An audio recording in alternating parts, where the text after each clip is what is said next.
위로는 하나님의 마음을 헤아리고 아래로는 우리 주변에 있는 형제들, 내 주변에 있는 연약한 지체들의 마음을 헤아려 볼 줄 아는 사람들이 예배자입니다.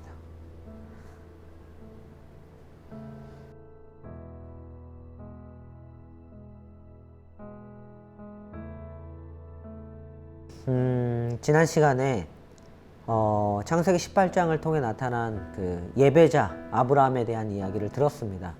기억이 나시는지 모르겠네요. 예배자였던 아브라함, 가는 곳마다 예배를 드렸던 그 아브라함, 그리고 멀리서 이렇게 그 천사들과 함께 하나님께서 사람의 모습을 이렇게 걸어오는 모습을 보고 대번에 이 예배자였던 아브라함은 하나님을 이렇게 알아봤습니다. 그리고 그분을 섬겼어요. 이 섬기는 행위, 예배 행위. 자, 이렇게 진실되게 하나님을 찾고 예배하는 아브라함에게 하나님께서는 당신의 뜻과 계획과 하나님의 마음을 이렇게 숨기지 않으셨습니다. 하나님의 마음을 헤아려 봤던 아브라함이었던 것 같아요. 예배자는 그런 것 같습니다. 위로 하나님의 마음을 헤아릴 줄 아는 것이죠. 하나님께서 아브라함에게 당신의 뜻을 알려주셨어요.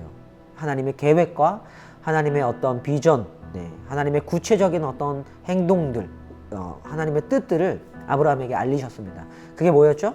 소돔에 대한 심판이었던 거죠. 자, 근데 재밌는 게 등장합니다. 그 다음 이야기들을 우리가 알 수 있는데 그 소돔에 대한 심판에 대한 하나님의 뜻을, 하나님의 비밀을, 하나님의 계획을 이 예배자된 아브라함이 알고 나자마자 아브라함이 취한 행동이 있습니다. 그런데 그게 뭔지 아세요? 바로 중보 기도였다는 것이에요. 무엇을 위한 중보였냐면 이 소돔을 향한 중보였습니다. 아브라함에게는 하나님의 마음도 헤아렸지만 동시에 이 소돔 안에 있는 사람들의 마음도 헤아렸던 것 같아요. 그들을 긍휼히 여기는 마음이 있었던 것 같아요.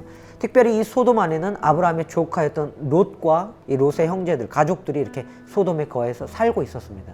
그랬기 때문인지 몰라도 아브라함은 하나님 앞에 당당하게 서서 이 중보하기 시작합니다.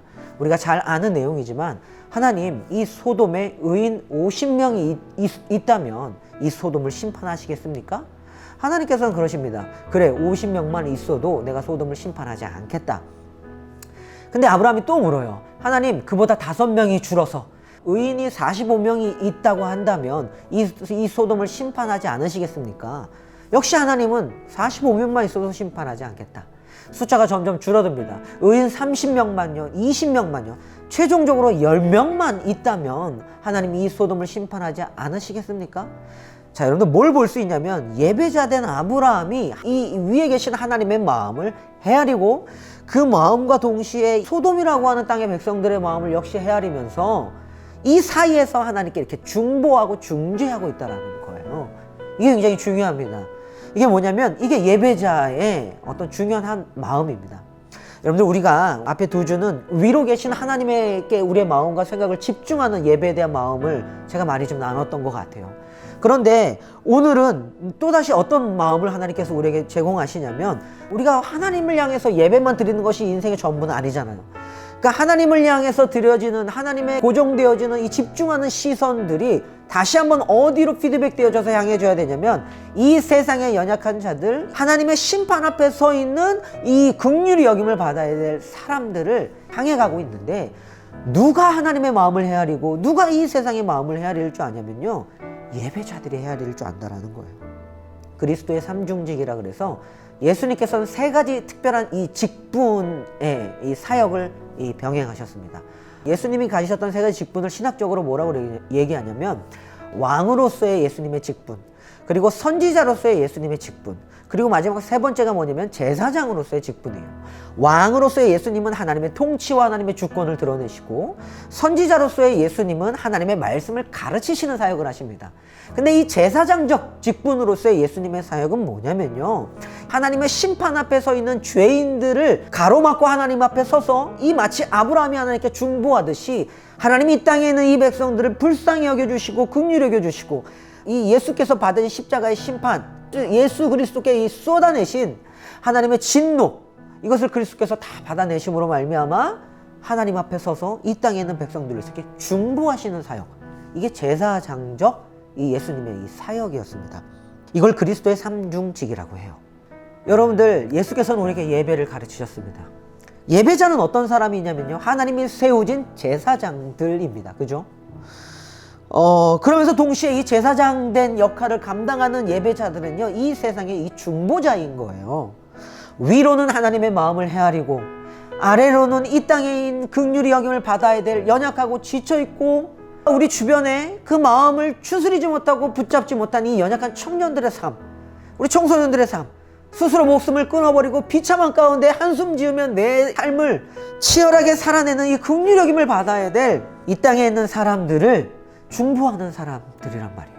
그들을 품고 위로는 하나님의 마음을 헤아리고 아래로는 우리 주변에 있는 형제들, 내 주변에 있는 연약한 지체들의 마음을 헤아려 볼 줄 아는 사람들이 예배자입니다. 자, 그런데 여러분들, 제가 드리고 싶은 말은 뭐냐면요, 요즘 같은 세상에 아브라함 같은 사람이 이 세상에 없다라는 거예요.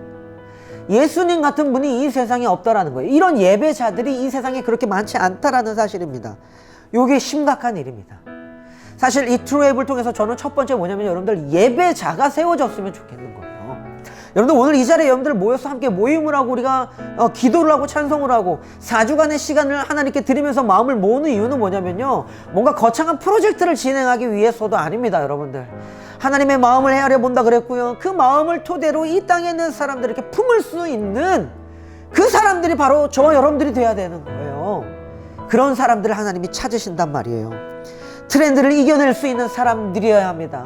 때로는 시류를 거스르면서 이 본질적인 십자가의 진리를 붙들고 하나님의 나라를 살아낼 이 예배자들이 필요하다라는 겁니다. 그런 굳은 결단과 함께 하나님의 뜻을 헤아려보고 이 세상에 있는 사람들의 마음을 이렇게 붙잡아 볼 수 있는, 여러분들, 이게 얼마나 어려운 일인 줄 아세요? 지금 같은 세상에 얼마나 많은 유혹이 우리 앞에 펼쳐져 있는데요. 소돔에 대한 심판이 있었습니다. 아브라함의 중보임에도 불구하고 소돔은 심판을 당했어요. 근데 여러분들, 물론 그 소돔에 아브라함의 조카인 롯이 있었죠. 그리고 그의 가족들이 있었기 때문에 아브라함이 그들을 구원은 했지만 결국 소돔은 심판을 당했습니다. 아브라함의 중보에도 불구하고요. 근데 여러분들, 소돔이 왜 심판당했는지 아십니까? 의인 10사람이 없어서예요. 이 의인 10명이 무엇이겠습니까? 여러분들, 저는 예배자라고 생각합니다. 하나님의 마음을 헤아려 볼 수 있는 이 예배자 10사람만 소돔에 있었어도 소돔은 하나님의 진노를 피해갈 수 있었다고요. 여러분들, 이 땅에 예배자가 필요한 이유가 이거예요. 여러분들, 이 트루웨이브 이 모임이 정말 중요한 사람들고 여러분들 한 사람의 그 예배자로서 서나가는 게 의미 있는 건 뭐냐면요, 바로 여러분들 때문에 하나님이 이 세상을 심판하지 않으신다는 사실이에요. 예배자가 필요합니다. 여러분들, 요즘에 영상 찍어내는 게 트렌드인 것 같잖아요. 그리고 본인들이 음악을 만들어내고 이런 기술들, 뭐 조명, 장비들 정말 트렌디하게 사람들에게 이렇게 보여집니다. 예배 사역에 있어서는 이 기술적 발전이 엄청나게 진보했어요. 근데 마음 한켠에 어떤 마음이 드냐면요, 이 하나님의 마음을 헤아려 볼 줄 알고 이 땅 가운데 있는 사람들을 긍휼히 여기면서 품고 무릎으로 기도하며 하나님께 이렇게 충보할 수 있는 의인 10사람, 예배자. 참 이런 사람들을 만나기 힘들더라고요. 하나님이 찾으시는 예배자입니다. 여러분들, 하나님은 이런 사람들을 찾으세요. 불과 며칠 전만 해도 밤만 되면 죽음이 자기의 삶을 이렇게 목을 졸라매는 것 같아서 내가 정말 죽어버릴까? 내 삶을 끊어버릴까? 이런 고민을 하는 한 청년. 이런 청년들이 우리 주변에 산재해 있습니다. 근데 그런 그들을 바라보시는 하나님의 마음이 얼마나 아프실까요? 내가 너를 그렇게 지은 적이 없고 그렇게 창조한 적이 없는데 코인 때문에 50% 이상 바닥이 났다 그래서 목숨을 끊어버리는 한강에다 몸을 내던지는 이런 청년들의 삶을 들여다보면서 하나님이 그런 인생을 만드신 적 없고 창조하신 적이 없는데 주님의 마음이 얼마나 아프시겠냐, 이거예요. 한편으로는 이 아프신 하나님의 마음을 헤아려 볼 수 있는 사람들이 예배자입니다. 근데 하나님이 이 가슴 아픈 마음으로 이쪽에 있는 이 연약한 긍휼히 여김을 받아야 될 심판 앞에 서 있는 이 불쌍한 사람들을 주목하여 바라보시면서 또 다른 한편으로는 누구를 찾으시냐면요, 아까 말한 그 의인 10사람을 찾으시는 거예요. 아브라함 같은 사람을 찾으시는 거예요. 예수님처럼 하나님 앞에 중보할 수 있는 한 사람을 찾으시는 거예요. 예배자를 찾으신다고요. 하나님의 눈물로 그 사람들을 이렇게 불러내십니다. 그래서 그 길을 가게 하십니다. 지금 같은 세상에, 이 바쁜 세상에, 피곤한 가운데 여러분들 하고 싶은 것들이 그렇게 수많음에도 불구하고 이 시간에 시간을 내셔서 여기 모이셨습니까? 하나님이 눈물로 여러분들을 부르셨다고요. 저는 소망해 봅니다. 저희 트루에브 안에 정말 10명의 진실된 예배자가 서 있길 바래요. 뭐 장비니 뭐 실력이니 뭐 트렌디한 어떤 음악이니 뭐 조명 근데 이런 게 있기 이전에 하나님 앞에 무릎 꿇음으로 말미암아 위로는 하나님의 마음을 헤아려 볼 줄 알고 아래로는 이 땅에 있는 사람들을 이렇게 품을 수 있는 중보자된 사람들, 이 예배자들. 그런데 그런 사람이 10명만 있다면 지금 우리가 살고 있는 이 안산 땅, 그리고 여러분들이 호흡하며 내쉬고 있는 여러분들의 그 삶의 주변이, 우리의 일상이, 우리의 이웃이, 우리가 살고 있는 이 세상이 여러분 어떻게 될까요? 하나님의 심판 앞에 서 있는 이 세상이 그 의인 10사람 때문에 회복되어진 놀라운 일들이 펼쳐질 거라고 생각합니다.